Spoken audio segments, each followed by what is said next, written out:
Salut la famille X, salut les X-Men, salut les X-Girls, et salut à toi aussi qui n'est pas encore abonné à ma chaîne, ce qui est une grave erreur. Si, passé 12 ans, tu n'es toujours pas abonné à ma chaîne, on peut considérer que tu as raté ta vie.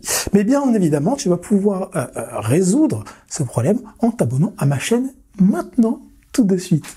Et vas-y, je te regarde. Dépêche-toi. Merci. Alors, ça fait un petit bout de temps qu'on ne s'est pas vu, ça fait quelques mois, je crois que ça fait même quasiment presque 6 mois. J'ai eu beaucoup de choses à faire, plein de projets, des changements de vie, tout ci, tout ça. Donc, j'avais pas trop le temps de me consacrer à ma chaîne YouTube, mais je reviens en force avec plein de belles choses à vous présenter. On va parler aujourd'hui de FPV, qui prend une grande place sur cette chaîne, même si on ne parle pas que de ça. D'ailleurs, le FPV qui est une discipline française, ça il faut s'en rappeler.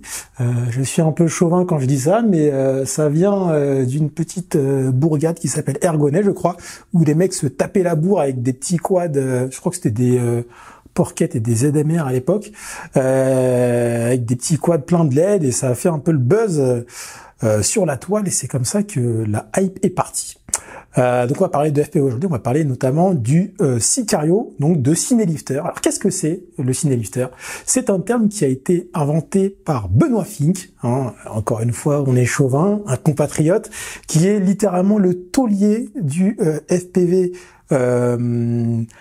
high-end, on va dire, pour tout ce qui est tournage de pub, de cinéma, de défilés haute couture, voilà. Quand les marques ont besoin de FPV avec une qualité d'image de fou et une maîtrise du pilotage hors norme, ils appellent Benoît. Et c'est donc lui qui a inventé le terme Cinelifter. Alors Cinelifter, c'est ce que ça veut dire. On a d'un côté le mot ciné, pour cinéma bien évidemment, et le côté lifter, qui veut dire soulever en anglais, to lift, soulever. Donc en fait tout simplement c'est un quad FPV assez costaud, assez puissant pour soulever une caméra de cinéma. Une caméra de cinéma c'est quoi? C'est une caméra qui coûte en général pour les moins chers à partir de 1000 € pour les Blackmagic, Pocket, etc., jusqu'à 80, 90 000 €, voire plus quand c'est équipé, avec des optiques, avec de l'accessoirisation, on peut monter au prix d'une maison. Voilà. Donc le but c'est de soulever ce type de caméra. Donc vous vous imaginez bien qu'on ne peut pas mettre un petit 5 pouces, il faut ce genre de machine.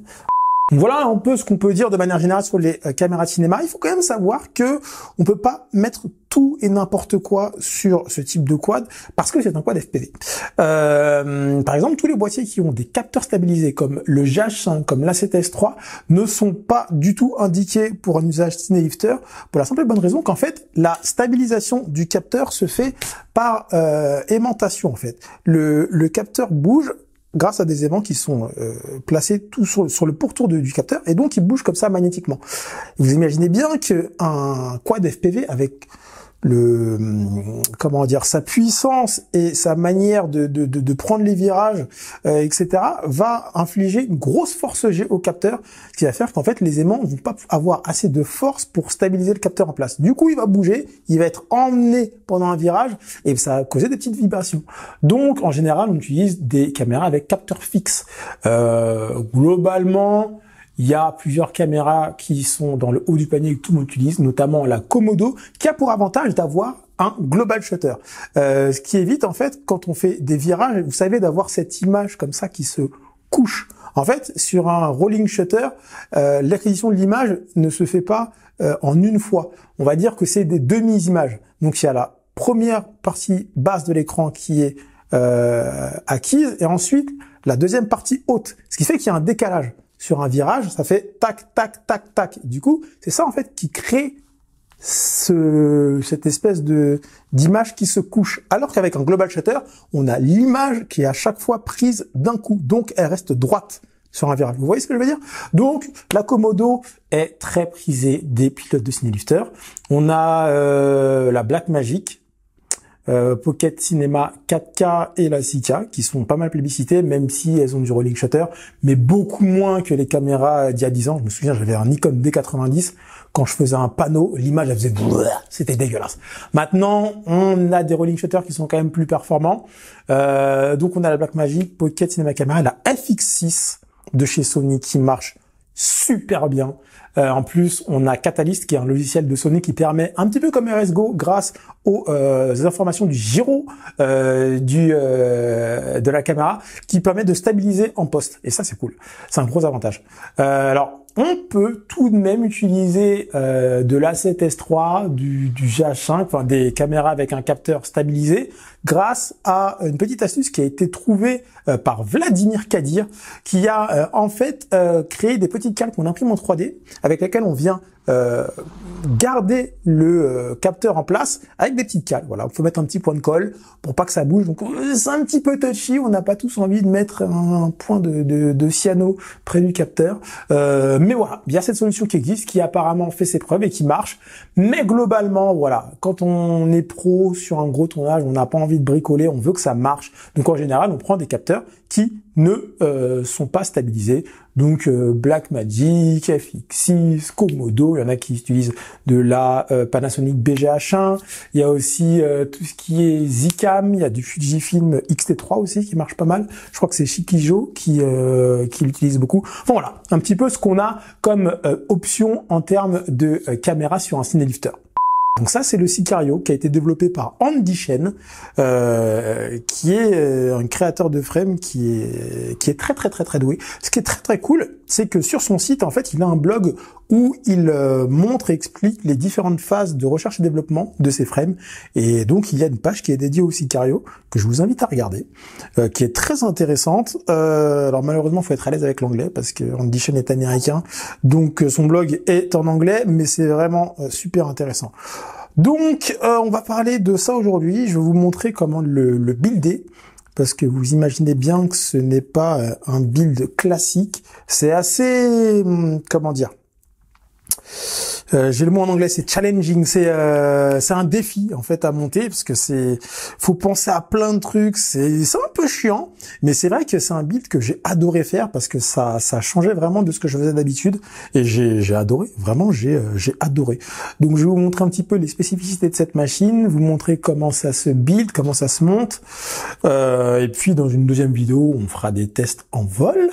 Et dans une troisième vidéo, je vous parlerai un petit peu de la balise qui m'a été faite par Binary White FPV, qui est là. Donc on va voir à quoi ça sert, pourquoi c'est, comment ça marche, etc. Il va nous expliquer ça dans une vidéo. On fera un petit visio pour vous expliquer tout ça. Et puis peut-être, et ça ce serait mortel, on verra si on peut pas accompagner soit Benoît, soit quelqu'un d'autre qui fait du Cinelifter sur un tournage, pour voir un petit peu le behind the scene, comment ça se passe, comment on opère ce genre de grosse machine. J'allais dire petite machine, mais non, c'est pas petit du tout, c'est énorme. Voilà, on a un petit peu fait le tour de l'introduction de cette vidéo. On va se lancer dans le vif du sujet. On va regarder un petit peu comment se monte cette bestiace. Donc on a reçu plein de trucs pour ce projet. On va commencer par les petites choses. Du câble 10 AWG pour les batteries. Des moteurs qui nous ont été gentiment prêtés par Mister Finky. Ce sont des moteurs custom de chez Axis. Donc c'est des AF310 11110 kV. Il me semble que c'est un kV spécifique qui a été demandé par Benoît. Je crois pas que c'est disponible sur le marché encore comme ça. Donc voilà, on en a 8. Des connectiques XT90 anti-étincelle. 2 ESC OB-Wing 60 ampères. On a un Air Unit. On a des rallonges MMCX pour les antennes. On a des câbles pour alimenter une Komodo, une Zcam, et il faut que je commande celui pour la BMPCC 4K. Mais il n'y en avait plus de dispo, donc je rachèterai ça plus tard. Des antennes Immortalité. On a des hélices en 8 x 4.5 x 3. Et enfin, on a le Sicario qui est ici. On a encore plein d'hélices, des hélices en veux-tu, en voilà. En FC, j'aurai une Radix V2 qui va arriver, mais pas tout de suite. Elle est en route. Et voilà. Écoutez, on a de quoi bien s'amuser. Donc j'ai fait vraiment la base de la base du montage, c'est-à-dire que j'ai attaché les bras, monté les supports moteurs, monté les moteurs dessus et mis les rigidificateurs de bras. Bon, alors il y a déjà quelques petites choses à dire là-dessus. Déjà, pour monter un Sicario, il va falloir attacher les bras avec des petits zip ties. Sinon, avec le poids des bras, ça va basculer. Donc en fait, il y a des trous qui sont prévus à cet effet. On passe des zips dans les trous, tac, tac, tac, et ça permet de temporairement fixer les bras à la bottom plate pour pouvoir travailler sur la frame. Bon, comme je vous l'ai dit, j'ai des moteurs spécifiques qui m'ont été prêtés par Finky. On va les tester tous les deux, on va essayer de comparer ça avec les Brother Hobby et les X-Nova. Donc ce sont des moteurs qui sont déjà sortis sur le marché, ce sont les AF310, sauf que ceux-là en fait ils sont pas vraiment sortis en fait, ce sont des prototypes, ils ont un KV différent, ils sont un peu construits différemment, ils ont pas la cloche mais le stator en dessous n'est pas le même que la version du marché, enfin il y a quelques petits changements. Donc ce sont des 30 x 10, si je dis pas de conneries, des 31 x 10 ou des 30 x 10, je sais plus. Mais ce qui fait que le stator est super large. Du coup, quand on utilise ces moteurs, en fait, pour le support moteur supérieur, il faut d'abord mettre les vis du support moteur, qui sont au nombre de 4. Je sais pas si vous voyez là. Vous voyez, il y a 4 vis sur les supports moteurs. En fait, le moteur est tellement large qu'on ne peut pas passer les têtes de vis après avoir fixé le moteur. Donc il faut d'abord mettre les vis et ensuite fixer le moteur. Sinon, ça ne passera pas. Après, avec des moteurs classiques, il n'y aura pas de souci. Mais avec des Axis AF310, ça passe pas. Donc il faut le savoir. On met d'abord les 4 vis du support moteur et ensuite on met le moteur et on peut visser les 4 vis. Après, il n'y a aucun souci. Voilà pour l'instant où j'en suis. J'ai fait mes petits prints qui vont aller sur le quad. Là, l'opération que je vais faire maintenant, c'est tout simplement, parce que là, c'est un peu le bordel au niveau des fils. Je vais tout simplement mettre des gaines, voilà, rassembler les fils, faire un joli passage, fixer les câbles, faire tout ça bien. Ensuite, je vais pouvoir commencer à mettre en place l'électronique. Donc notamment les ESC, les câbles pour les lipos avec les prises XT90, mettre l'AFC en place, etc. etc. Alors, il y a des trous que l'on voit ici sur la bottom plate, 2 ici qui sont censés être pour les ESC et un ici pour leur unit. Andy Chen, le créateur de la frame, a prévu que l'on mette en fait des comment ça s'appelle, j'ai le mot en anglais, des heatsink, des radiateurs en aluminium qui sont qui seraient plaqués en fait sur le dessous des ESC avec soit un autocollant conducteur, soit de la pâte thermique pour pouvoir favoriser l'échange thermique et refroidir les ESC. Le problème c'est que j'ai pas de quoi faire des radiateurs en aluminium. Alors apparemment il existerait un filament conducteur qui pourrait permettre d'imprimer des radiateurs en 3D, mais je suis pas vraiment convaincu de l'efficacité du truc. De toute façon, quoi qu'il arrive, je pense pas que ça va chauffer. D'après les tests de Benoît, vraiment quand il met des gros foules, ça dépasse jamais 40 ampères par moteur. Donc typiquement là je suis sur un ESC qui peut encaisser du 60 ampères par moteur en continu, 80 en burst. Donc on est à la moitié des capacités de l'ESC. Je pense qu'il n'y aura aucun souci, ça ne chauffera pas. Donc j'ai imprimé des caches, tout simplement des obturateurs imprimés en 3D que je vais venir placer ici, histoire que si jamais j'atterris dans une flaque ou quoi, eh ben, je risque pas d'avoir de la flotte sur mes ESC. Après, de toute façon, quoi qu'il arrive, je pense que je vais protéger l'électronique avec du plastidip. Hein, voilà, c'est un peu comme le Tropicote. Après, il y a plusieurs écoles. Il y en a qui utilisent le Tropicote, d'autres du plastidip, d'autres même du vernis à ongles. Chacun ses préférences. Moi, c'est du plastidip, donc je vais tout plastidiper. Mais je préfère quand même mettre des obturateurs, ça évitera qu'il y ait trop de poussière qui rentre, des conneries, des bouts d'herbe, des machins. Voilà, au moins ce sera fermé, ce sera propre. De toute façon, on fera le tour de tous les prints quand on fera la mise en place finale. Et voilà, donc je vais avancer un petit peu, ça va de faire une vidéo qui va durer 4 heures. Voilà, je ferai juste des petites pauses pour vous donner quelques petits tips, voilà, de montage, parce que c'est vrai que c'est une frame qui n'est pas classique, on va dire. C'est pas un 5 pouces qu'on a l'habitude de monter. Il y a quelques petites spécificités, il y a des trucs auxquels il faut penser, et ça se construit pas pareil. Voilà. Donc, écoutez, moi je vais continuer mon petit montage, et puis on se retrouve au fur et à mesure pour vous donner quelques astuces et quelques petites explications sur comment ça fonctionne, comment ça se monte, etc. Voilà. Ok, donc bon, là j'ai pris le temps de faire un joli passage de gaine, tout ça, pour que ce soit bien propre et tout, des deux côtés, patati et patata. J'ai regardé si mes impressions 3D étaient bien ajustées, c'est le cas, donc c'est cool.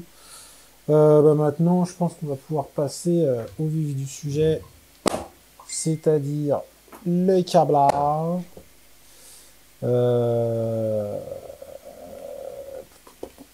Câblage et puis l'électronique surtout. On va s'attaquer au comment ça s'appelle, au stack, hein, tout simplement.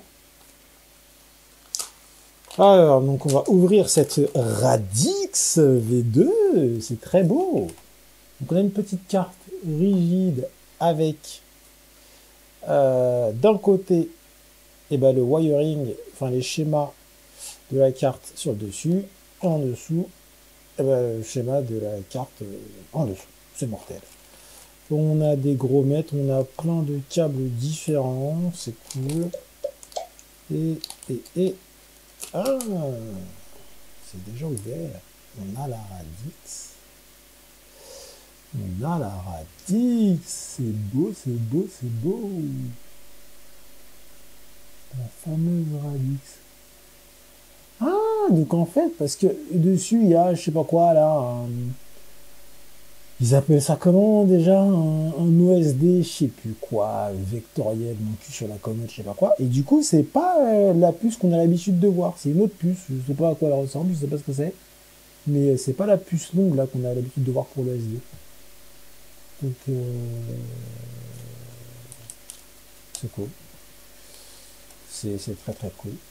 Donc ce qu'on peut voir sur cette Radix, c'est qu'on a directement sur les piles JST de quoi brancher les deux ESC. Donc ça, c'est cool. Pim pam poum. On va ouvrir les deux X-Rattle. On va voir ce que ça donne. Je sais pas, les gens sont énervés ce soir là. Je reçois des messages dans tous les sens, j'ai que des notifications.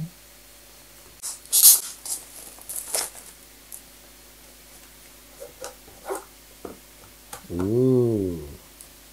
Putain, ah, carrément, ça vient déjà souder le bordel. Putain, ils sont carrés chez X-Rotor. Je connaissais la version G2, enfin la génération d'avant, là, qui avait des gros problèmes et qui prenait feu comme un rien. Et là c'est carré. Hein. J'avais acheté du câble, du 10 AWG au lieu du 12. Franchement, quand je vois la qualité du truc, c'est déjà verni et tout. Hein. Bon, on remettra du vernis de toute façon quand il arrive. Mais ouais, c'est super carré leur histoire là. Ouais, c'est propre.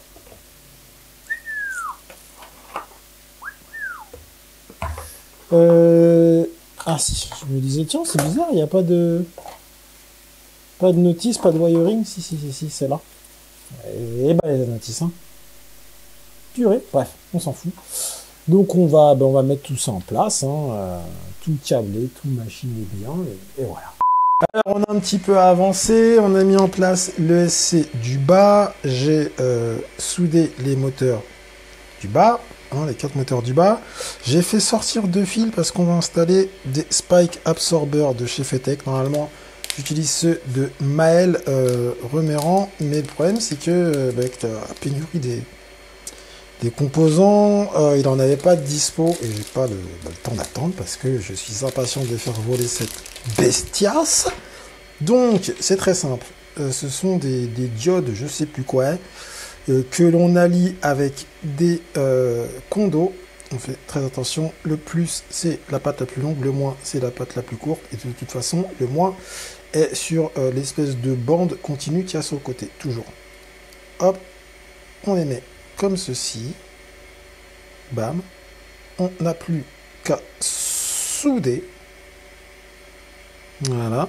Après je vais les mettre dans une gaine et chacun ira ici, ce sera fixé avec un zip tie et ce sera connecté à chaque ESC par ces petits câbles que je fais passer ici par l'impression 3D. Voilà, donc on va mettre les spikes absorbers. J'ai changé déjà le petit câble JST qui va vers l'AFC.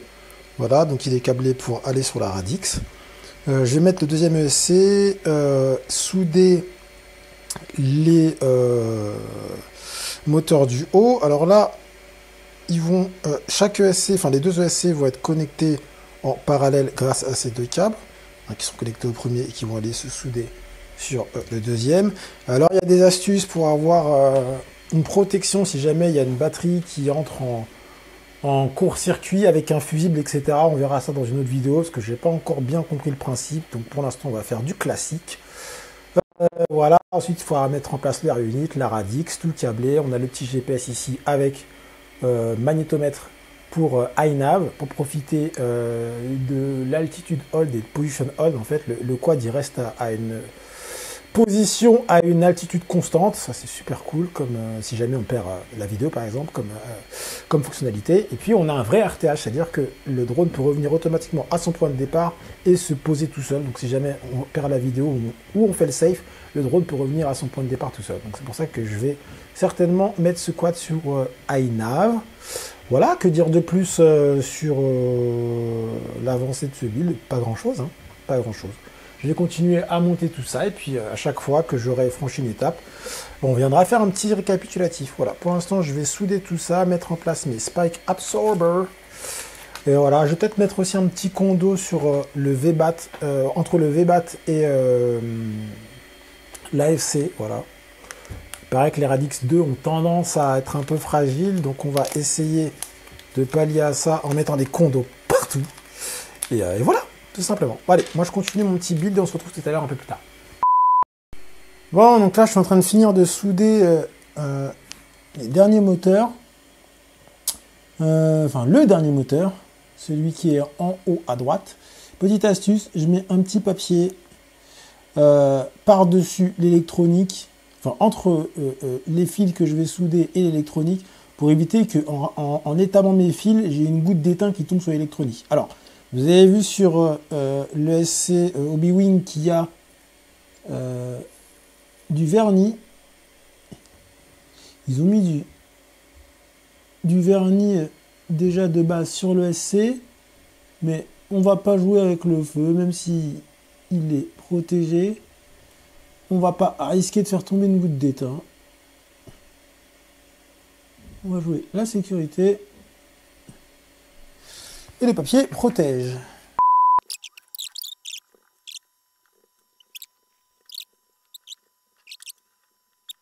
Donc là maintenant je vais pouvoir mettre la FC, je vais pouvoir accorder du coup le GPS, les deux ESC, je vais rajouter le Air Unit, on va câbler le RX aussi, dont les deux antennes sont là. Alors j'ai mis les condos et les spikes absorbeur derrière, là, tac, tac, tac. J'ai mis les supports pour les antennes du Crossfire. Il y en a une à la verticale et une à l'horizontale. Et puis voilà, on va finir de monter tout ça, quoi. Tranquillement, mais sûrement. Là, j'ai vraiment bien avancé. On a mis les XT60, tout ça. Les machins. J'ai commencé à connecter le Air Unit. J'ai soudé tous les fils moteurs. Le GPS est en place, faut que je branche, etc. Tac, tac, tac. Alors, je voulais faire un passage de câble, enfin, je voulais faire un drone propre, et en fait, il y a tellement de trucs à caser que c'est un peu compliqué, je me suis un peu, voilà. Là, les connecteurs pour les antennes, ils sont un peu longs, donc je suis obligé de les faire traverser, c'est pas super beau. Et là, en fait, je me suis rendu compte, après avoir fait le premier passage des moteurs et les avoir soudés, qu'en fait, ici, on pouvait passer les moteurs dans les bras, parce qu'en fait, il y a un trou qui est prévu à cet effet. Voilà, j'aurais pu faire passer tous les fils moteurs à l'intérieur, ça aurait été plus stylé, beaucoup plus beau. Et bon, je m'en suis rendu compte après, et franchement, j'avais déjà mis en place le SC, etc. Là, tout défaire et tout dessouder, juste pour ça, j'ai vraiment pas la foi. Donc, voilà, c'est un peu chiant que les fils passent là, ça me saoule. Mais j'ai pas le courage de tout recommencer. Donc là, j'ai un bec 12 volts ici, Castle Création, qui va me servir à alimenter les caméras en 12 volts, que ce soit de BMPCC 4K, la Komodo, etc. Ce sera alimenté par ce petit bec. Je ne sais pas encore où je vais le placer. Et j'aurai un deuxième bec qui sera dédié au Air Unit. Alors, beaucoup de gens utilisent les Polulu. Moi, j'ai trouvé des becs sur Amazon que j'utilise dès que j'ai besoin d'un bec. J'en ai un qui est sur mon quad principal dont je me sers tout le temps.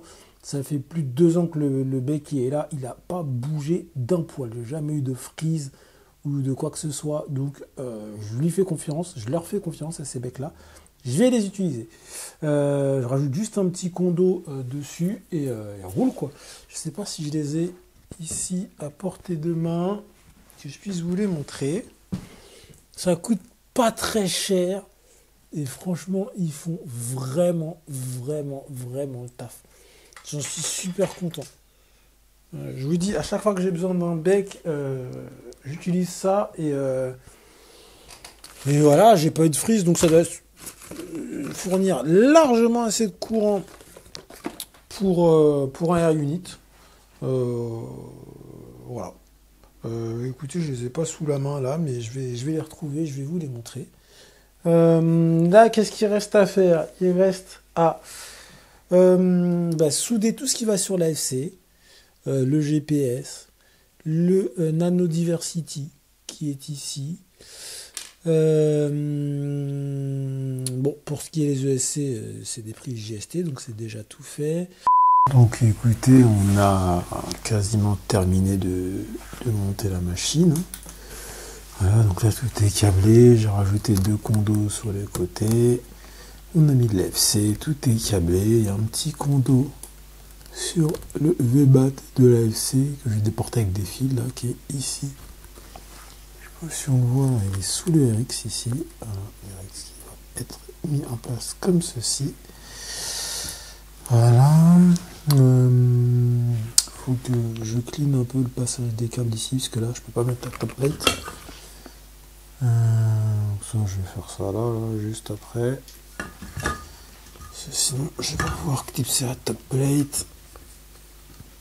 Voilà. J'ai reçu entre temps la monture universelle. Voilà. Et avec ça, j'ai pris en option plusieurs choses. Pour la monture universelle, j'ai pris le kit qui permet de monter une FX6 de chez Sony. Et j'ai pris en option ces petits trucs là qui permettent de pouvoir mettre un tilt négatif à la caméra. Voilà. J'ai pris des alpha gel en plus au cas où ça sert toujours. Et voilà la monture avec toute la visserie, tout ce qui va bien. Ici, j'ai rajouté un petit XT30. Ça va sortir vers le bec qui est ici, qui va me servir ensuite à alimenter les caméras. Je me suis bourré, j'ai mis une XT60 femelle, il faut que je mette un mâle. Voilà ce que les câbles pour la caméra partant. XT60 femelle vers l'adaptateur de la cam. Là, je me suis bourré, j'ai pas fait gaffe. J'ai inversé, donc juste enlever. Ça, je vais le dessouder, mettre une prise mâle qui sera ici. Je vais mettre comment ça s'appelle, une gaine, et ce sera solidaire de ça là, tac, La petite prise cerveau était super longue, j'ai raccourci.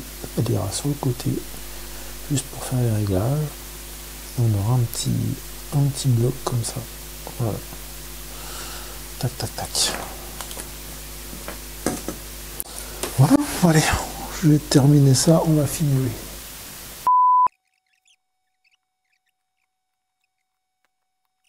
Franchement, c'est plutôt cool. Voilà, on a mis des petits pieds en TPU, j'ai rajouté 2 pieds en mousse. Voilà, on est bien. Il reste plus que 4 vis. Et ça va être pour la monture caméra qui est là.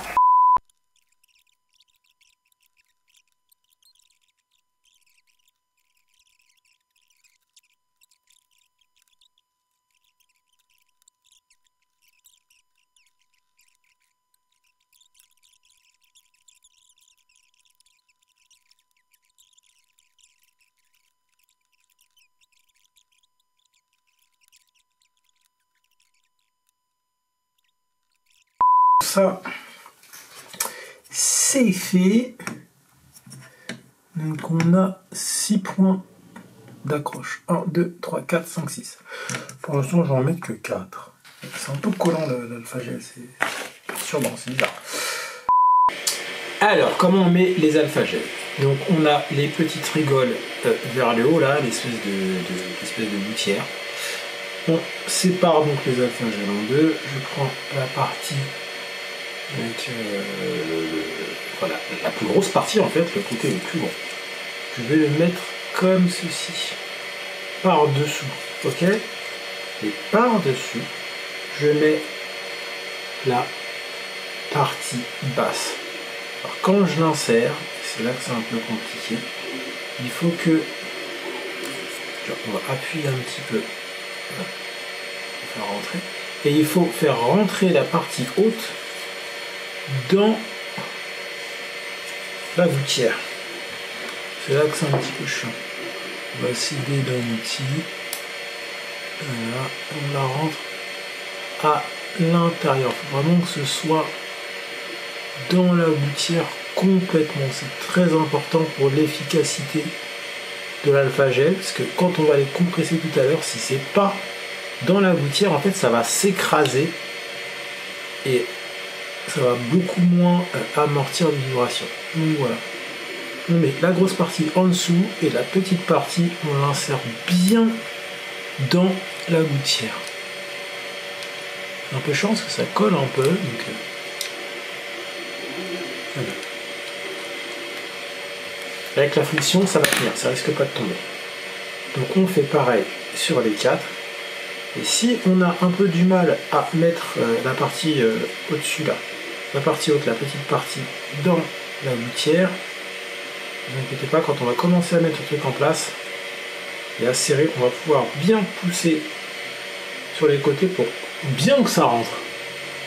C'est vraiment super important. J'ai mon micro qui déconne là. Ok. Voilà.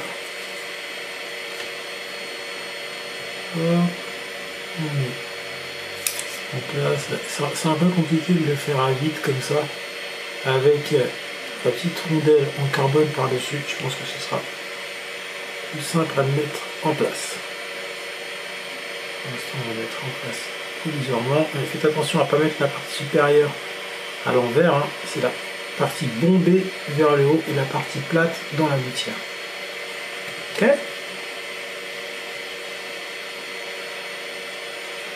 Donc on a notre petite cale en TPU là. Hop, on vient poser ça là-dessus. Ensuite, on va poser une vis avec la petite rondelle en carbone. Ok.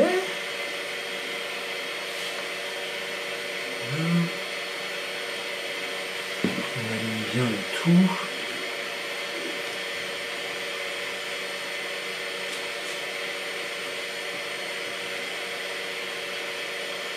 Bon là, je suis pas encore en train d'écraser l'alpha-gel, donc il n'y a pas de souci. Mais quand vous allez commencer à être en contact avec l'alpha-gel, quand vous serrez, il faut bien appuyer sur la rondelle, bien mettre l'alpha-gel en pression, parce qu'il ne faut pas qu'il se torde sur lui-même. Parce que ça va l'abîmer. Donc il faut qu'il soit en pression pour être sûr qu'il ne fait aucune rotation et qu'il est bien droit. Il ne faut pas qu'il y ait une torsion. Hop, ça c'est un troisième. Voilà, donc là en fait je visse tout simplement pour rentrer dans le trou de la carte en TPU. Tout simplement. Là on va commencer la mise en place réelle des alpha-gels. Technique ce tirage. Très technique. Il fait office d'écrou, donc il est un peu serré, c'est cool. La vis rentre bien dedans et là voilà, je rentre l'alpha-gel dans la gouttière. Je vais en desserrer un petit peu plus. Voilà. Très important. On rentre bien dedans, on vérifie. Et là, vu qu'il est en pression, une fois qu'il est dedans, ça bouge plus. Il ne ressort plus. Hop. Voilà, ça va juste permettre de le mettre à l'intérieur.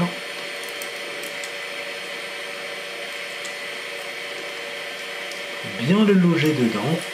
On vérifie, on fait tout le tour.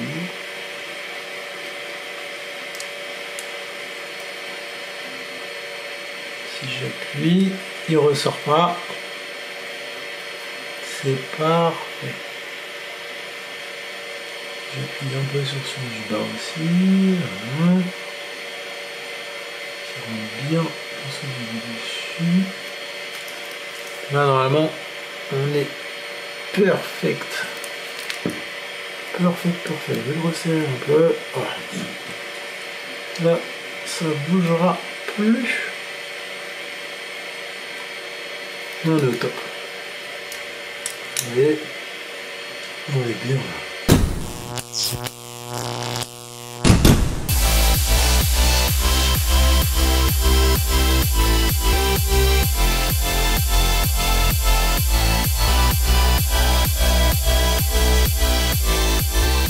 Eh bien écoutez, on arrive à la fin de cette vidéo, j'espère qu'elle vous a plu. Je suis en train de me prendre dans les fils du micro, là c'est n'importe quoi ça. Vous avez vu que c'était vraiment un challenge de monter cette machine, mais malgré tout, malgré le fait que c'était un petit peu touchy comme build, j'ai adoré monter cette machine, c'était vraiment cool, je suis content de l'avoir terminée, j'ai hâte de la tester avec vous très bientôt. Ça va être cool, ça va être vraiment cool. Je sais pas ce que je mettrais, peut-être une demi-cam, c'est-à-dire une cam imprimée en 3D en PLA que l'on leste pour éviter de mettre une caméra à 5000 balles dessus.